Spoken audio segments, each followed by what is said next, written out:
For example present form है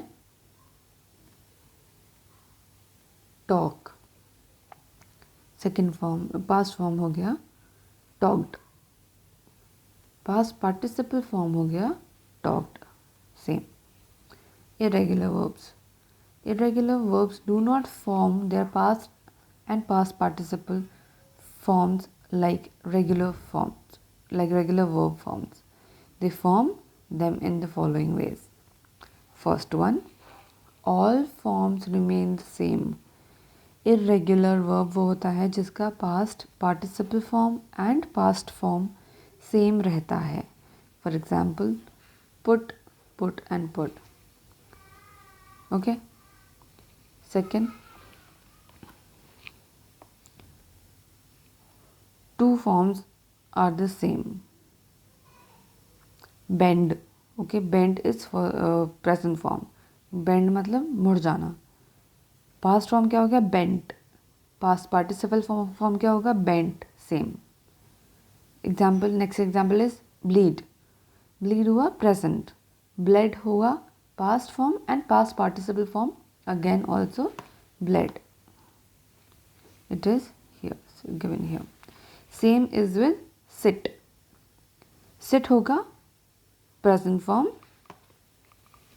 Sit होगा present form. Sat and sat होगा past participle form. Alright. Next example here given is beat. Now यहाँ पे सी beat present form भी रहेगा और बीट पास्ट फॉर्म भी रहेगा, but beaten past participle form हो जाएगा. ओके, पास्ट पार्टिसिपल फॉर्म हो जाएगा beaten. Third rule is all three forms are different. Okay, irregular verbs are very confusing sometimes because किसी इरेगुलर फॉर्म का जो verb का जो फॉर्म होता है उसमें तीनों सेम भी हो सकते हैं, दो सेम हो सकते हैं और एक डिफरेंट हो सकता है, एंड किसी में तो किसी वर्ड में तीनों ही फॉर्म्स डिफरेंट हो सकते हैं. For example see, saw and seen. Okay, so we will have to be very careful while writing the forms in this exercise here. I'll just explain you once more the past participle form of verb so that you are not confused with that at least. I'll just a minute. I will take just 1 minute. Okay. Past participle form of verb जो होता है ना, वो होता है basically how should I explain you? आप उसमें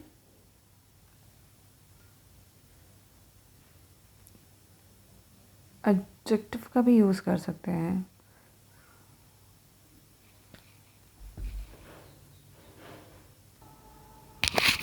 okay children, past participle form जो होता है जनरली हम उसमें ईडी लगाते हैं और हम उसको एज एन एडजेक्टिव भी यूज़ कर सकते हैं.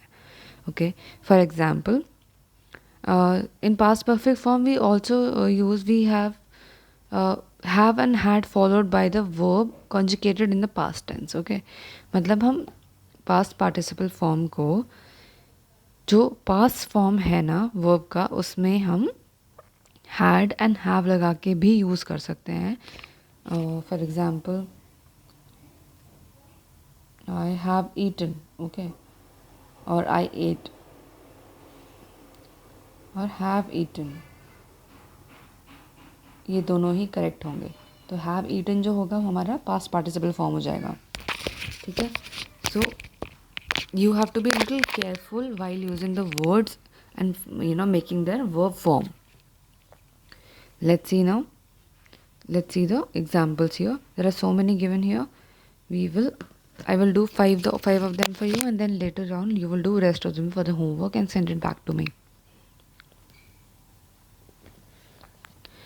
Laugh, laughed. Okay, past participle form. Sorry children.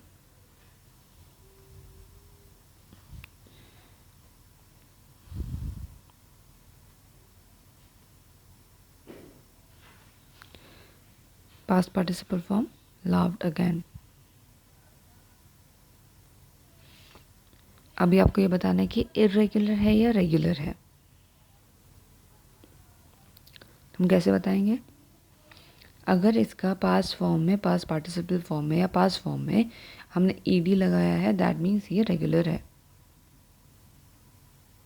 Okay. जो इरेगुलर होते हैं ना चिल्ड्रन, जनरली उसमें हम ईडी लगा भी सकते हैं और नहीं भी लगा सकते हैं. ओके. तो ये बहुत ही कंफ्यूजिंग स्टेट होता है. let's see how do we differentiate.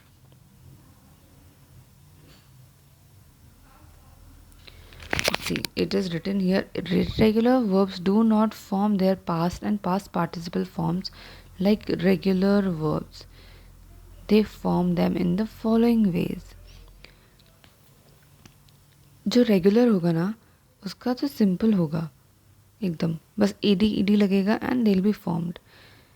जो इरेगुलर वर्ब्स होंगे उसमें आपको इन तीनों का ध्यान रखना है कि all forms can be same also, 2 of them can be same or all 3 can be different. Okay.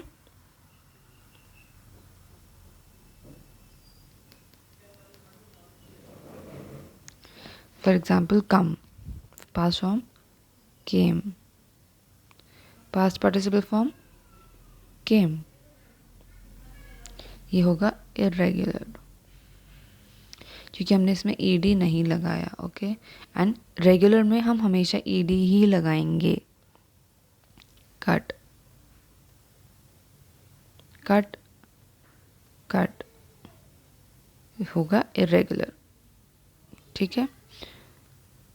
Steel, stole, she stole my pen, she had stolen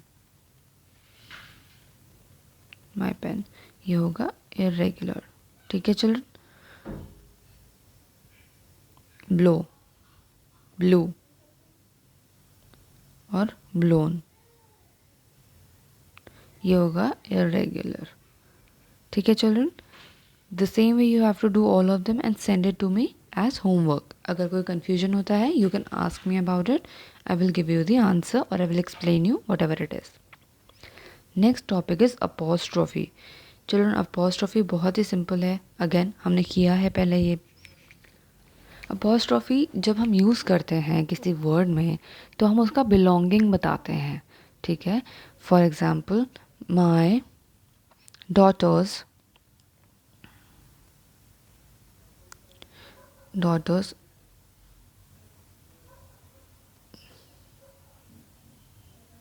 ठीक है. This is apostrophe. Name is Ahana.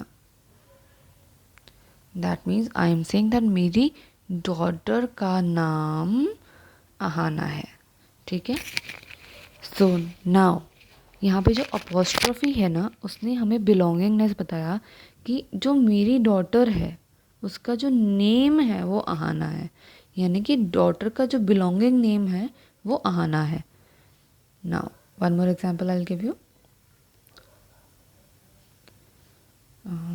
Suhana's dog ran away with the bone.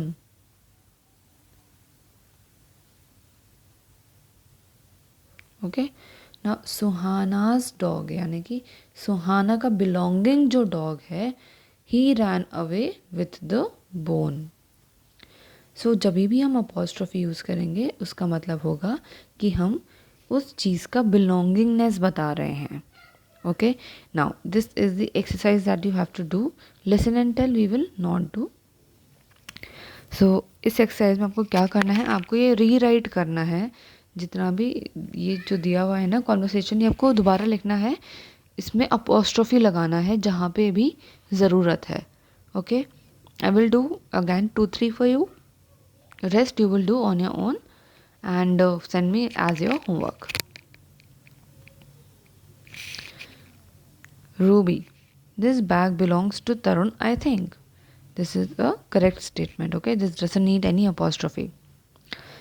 Megha, what I am wondering is if this is the diary of Karan.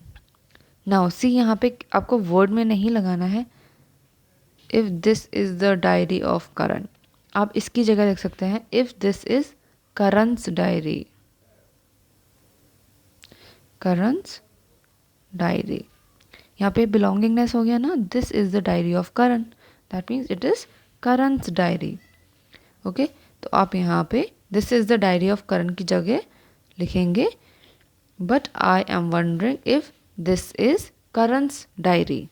ठीक है, the one he calls is my secret friend. I remember he was looking for it. Okay, now see, in the first one also this bag belongs to Tarun. Instead of this you can write I think this is Tarun's bag. Okay, इस पूरे की जगह आप लिख सकते हैं I think पहले आ जाएगा, दिस आई थिंक पहले आ गया, this is Tarun's bag. So this is how you have to change and write the correct apostrophes whenever and wherever needed. All right children, now I will do one more for you and then you will do rest of it for your homework. These crayons belong to Bonnie. These are Bonnie's crayon. These are Bonnie's crayons. Alright children, that is how you will do it. And that's it for today. Aaj I know there are little more topics but these are important topics children. You have to learn them.